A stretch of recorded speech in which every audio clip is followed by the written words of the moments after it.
Good morning friends. सुबह के 8 बज चुके हैं और हम आज दुनिया की सबसे लंबी केबल कार राइड लेकर बादलों के ऊपर जाकर कॉफ़ी पियेंगे और गोल्डन ब्रिज की खूबसूरती देखेंगे और बादलों के ऊपर बना हुआ वियतनाम का डिज्नीलैंड देखेंगे। जी हाँ, मैं बात कर रहा हूँ वियतनाम की मोस्ट पॉपुलर डेस्टिनेशन बाना हिल्स की। दोस्तों, अगर आप दानांग से बाना हिल ग्रैब ऐप से कैब बुक कर जाना चाहते हो तो आपको ये कैब पड़ेगी 3,42,000 वियतनामी डोंग में, जिसे अगर इंडियन रुपीज़ में कन्वर्ट करें तो हो जाते हैं रुपीज़ 1,150 अप्रॉक्सीमेटली। लेकिन आप ग्रैब ऐप से कैब बुक कर मत आइएगा, क्योंकि ये जगह हिल स्टेशन है और यहाँ पे आने के बाद मुझे लगा कि शाम को रिटर्न जाने के लिए दोबारा आपको कैब नहीं मिलेगी। दोस्तों, ये है बाना हिल्स का खूबसूरत एंट्रेंस, पर आज नसीब ने हमारा साथ नहीं दिया क्योंकि आज हो रही है यहाँ पे बारिश और जब हम केबल कार से ऊपर जाएंगे तब पूरा फॉग ही फॉग होगा, शायद ही कुछ ढंग से देखने मिले। और जैसे ही आप एंट्रेंस से लेफ़्ट साइड जाओगे, यहाँ पे है टिकट काउंटर और यहाँ से आपको बाना हिल्स की टिकट मिलेगी और यहाँ पे अंदर आपको टिकट मिलेगी। टिकट प्राइस है 12,50,000 वियतनामी डोंग, इंडियन रुपीज़ में हो जाते हैं 3,200 रुपीज़। यही अगर आप लंच के साथ कॉम्बो लेंगे तो हो जाएंगे 4,200 रुपीज़, मतलब 12,50,000 डोंग। और ये है हमारी बाना हिल्स की टिकट इंक्लूडिंग लंच का कॉम्बो। सो पीछे जो इन्फॉर्मेशन दी है उसको पॉज कर ज़रूर पढ़िए। तो चलिए अब एंट्री करते हैं और आगे बढ़ते हैं केबल कार के लिए। दोस्तों, बाना हिल्स घूमने का जो सही टाइम है वो है अप्रैल मई और जून। उस समय बारिश नहीं होती और वेदर एकदम क्लियर रहता है, ठंडी भी नहीं होती, जिससे घूमने में और भी ज़्यादा मज़ा आता है। लेकिन बाकी टाइम पे कभी भी यहाँ पे बारिश हो जाती है, फॉगी हो जाता है मौसम, जिसकी वजह से ढंग से देख भी नहीं पाते और ढंग से घूम भी नहीं पाते। यहाँ पे टिकट स्कैन करके हम आगे बढ़ेंगे केबल कार राइड के लिए।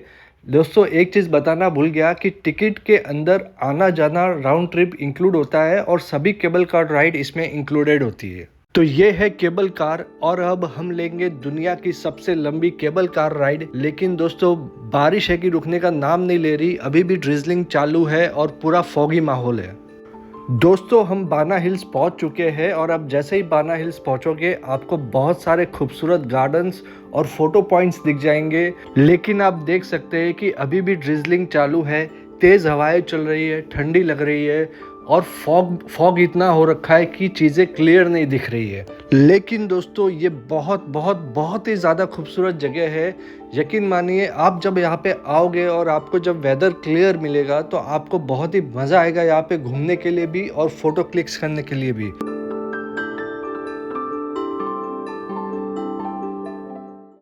जी हाँ दोस्तों, अब मैं खड़ा हूँ गोल्डन ब्रिज पे। आप देख सकते हो कि गोल्डन ब्रिज पे जो हाथ होते हैं वो हाथ भी हमको क्लियर नहीं दिख रहे हैं फॉग की वजह से। और एक चीज़ दोस्तों, इंस्टाग्राम पे जो गोल्डन ब्रिज के फ़ोटोज़ और वीडियोस दिखते हैं वो रियलिटी से काफ़ी अलग है। रियलिटी में आपको बहुत ही रश मिलेगा आपको। लेकिन अगर आप भी इंस्टाग्राम जैसे फ़ोटोज़ और वीडियोस लेना चाहते हो गोल्डन ब्रिज के साथ, तो इंश्योर करें कि आप सबसे पहले यहाँ पे पहुँचे। सुबह 8 बजे ही आप यहाँ पे पहुँच जाएं तो आपको प्रॉपर फ़ोटोज़ और वीडियोस लेने के लिए मौका मिल जाएगा। तो चलिए अब चलते हैं वियतनाम के डिज्नीलैंड कहे जाने वाले फ्रेंच विलेज की तरफ। फ्रेंच विलेज के लिए यहाँ से ऊपर जाएंगे। ऊपर जाकर हमको दोबारा केबल कार मिलेगी और केबल कार से हम पहुँचेंगे फ्रेंच विलेज। केबल कार के लिए कोई अलग से टिकट प्राइस नहीं है, ये उसी में इंक्लूड है जो हमने पहले ली थी।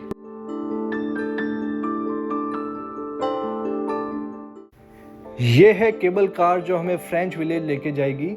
ये हार्डली 10-15 मिनट्स की राइड है।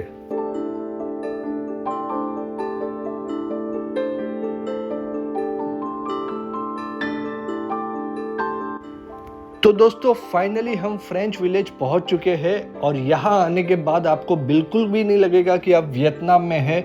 आपको ऐसा ही लगेगा कि आप यूरोप की किसी कंट्री में घूम रहे हैं।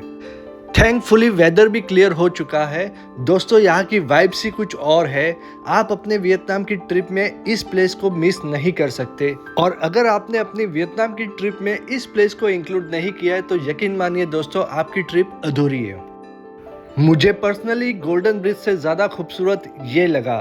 तो चलिए इसकी खूबसूरती बताते बताते मैं आपको इसकी हिस्ट्री भी बता दूँ। 20वीं सेंचुरी में जब फ्रेंच लोग वियतनाम पे राज कर रहे थे तब दानांग में पड़ने वाली भीषण गर्मी से बचने के लिए सन 1901 में फ्रेंच लोगों ने ये हिल को डिस्कवर किया था। इस हिल पे बहुत सारे बनाना के पेड़ थे, इसलिए इसका नाम रख दिया गया था बनाना हिल्स। ग्रेजुअली वो बन गया बाना हिल्स और ग्रेजुअली फ्रेंच लोगों ने यहाँ पे रिसोर्ट, विलास, होटल्स, रेस्टोरेंट और यहाँ तक कि सिनेमाज भी खोल लिए थे अपने लिए। और करीब 1945 के आसपास फ्रेंच लोग वियतनाम छोड़ के चले गए थे और उसके बाद यूएस ने आकर वियतनाम पे राज किया। और during Vietnam war US military ने इस इंफ्रास्ट्रक्चर को यूज़ किया because of its strategic height. और फिर अमेरिका से भी आज़ादी मिलने के बाद वियतनाम गवर्नमेंट ने 1990 में डिसाइड किया कि इस हिल स्टेशन को दोबारा रिवाइव किया जाए और इसको टूरिस्ट अट्रैक्शन बनाया जाए।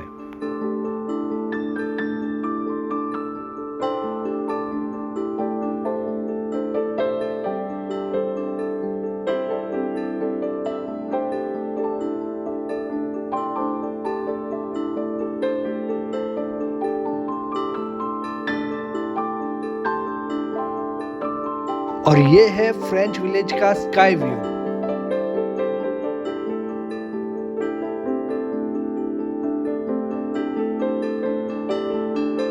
दोस्तों और एक इंटरेस्टिंग बात, आप फ्रेंच विलेज में नाइट स्टे भी कर सकते हैं। जी हाँ दोस्तों, यहाँ पे बहुत सारी होटल्स भी है, उनमें से एक होटल है ये दा पेरिस, यहाँ पे नाइट स्टे कर सकते हैं।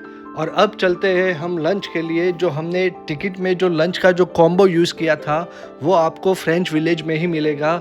सो लंच के लिए आपको यहाँ पे जाना है। और ये रेस्टोरेंट जो है वो वेज नॉन वेज दोनों सर्व करती है। जब आप बाना हिल्स के लिए टिकट लेते हो तभी ही आपको मेंशन कर देना पड़ता है कि आप वेज बुफे ले रहे हो या नॉन वेज बुफे ले रहे हो, और दोनों ही आपको यहीं पे मिलेंगे। सो बेसिकली यहाँ पे वेजिटेरियन रेस्टोरेंट आपको अलग से नहीं मिलेगा। और लंच के बाद हम चलेंगे फैंटेसी पार्क के लिए। खाने में दोस्तों दुनिया भर की आइटमें थी, सबका नाम लेना मुश्किल है, इसलिए मैं वीडियो को जस्ट फॉरवर्ड कर रहा हूँ, आप देख लीजिए।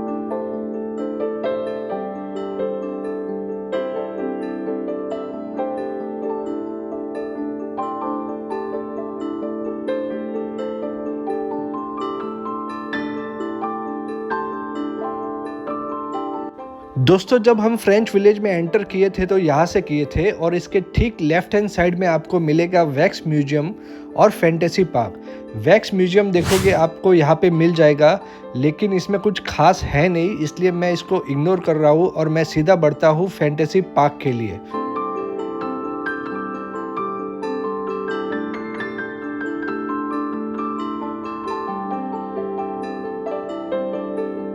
दोस्तों ये है फैंटेसी पार्क और यहाँ पे आपको दुनिया भर की गेम्स मिल जाएगी खेलने के लिए, जो बड़ों के लिए भी है और बच्चों के लिए भी है। और इससे भी ज़्यादा इंटरेस्टिंग बात यह है कि एक दो राइड छोड़कर बाकी सभी गेम्स फ्री है। मैं आपको कुछ मेजर गेम्स के बारे में ही बताऊंगा, जैसे कि ये है फ्री फॉल और ये भी फ्री है, ये भी बाना हिल की टिकट्स में इंक्लूड ही है। और अब हम चल रहे हैं रोलर कोस्टर राइड के लिए। दोस्तों ये राइड फ्री में नहीं है, इसके लिए आपको अलग से 70,000 वियतनामी डोंग यहाँ पे करने पड़ेंगे, जिसे अगर इंडियन रुपीज़ में कन्वर्ट करें तो हो जाते हैं 235 रुपये, 235। और ये राइड ख़त्म होने के बाद दोबारा आपको यहीं पे लाके छोड़ेगी, मतलब ये राइड दोबारा आपकी यहीं पे आके ख़त्म होगी।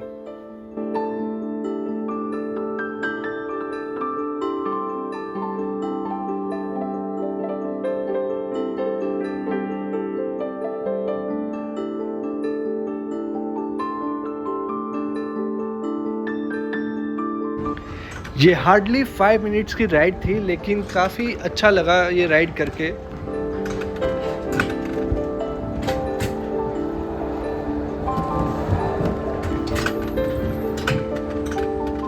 यहाँ पे जोरासिक वर्ल्ड थीम पार्क भी है। इसके अलावा आपको यहाँ पे कार डैशिंग भी मिल जाएगी, ये भी बिल्कुल फ्री है। ये सब फ्री है यहाँ पे। तो चलिए फ्रेंच विलेज की जर्नी यहीं पे खत्म करते हैं और अब दोबारा चलते हैं रिटर्न में। जब केबल कार लेकर दोबारा हम जब गोल्डन ब्रिज आए तो अब देख सकते हो वेदर एकदम क्लियर हो चुका है, अब एकदम साफ दिख रहा है। अब दोपहर के करीब 3 बज चुके हैं, इसलिए अभी हमें रिटर्न जाना पड़ेगा और अब हम चलते हैं वापस अपने होटल की तरफ। सो दोबारा केबल कार राइड लेकर पहुंचेंगे नीचे। दोस्तों बाना हिल की ये ट्रिप 3-4 बजे तक खत्म हो जाती है और इस ट्रिप को अगर आप और अच्छे से एंजॉय करना चाहते हो तो कोशिश कीजिए कि जल्दी से जल्दी आप सुबह यहाँ पे पहुंच जाए, तो आप काफ़ी अच्छे कम क्राउड में इसको एंजॉय कर पाओगे। दोस्तों वैसे तो मैंने इस ट्रिप को बहुत ही डिटेल में बताया है, आपके सभी सवालों के जवाब आपको मिल गए होंगे, लेकिन फिर भी अगर आपका कोई सवाल रहता है तो कमेंट बॉक्स में ज़रूर पूछें, मैं ज़रूर उसका रिप्लाई करूँगा।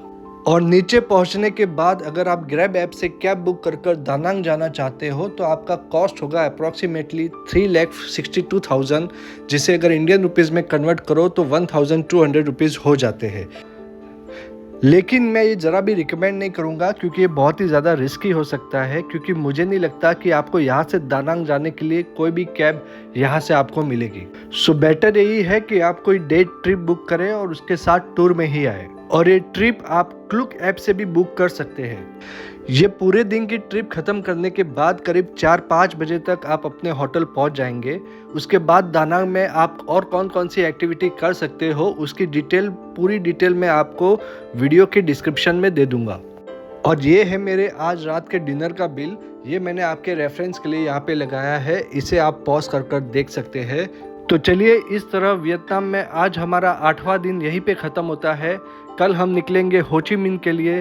तब तक के लिए गुड नाइट, जय हिंद।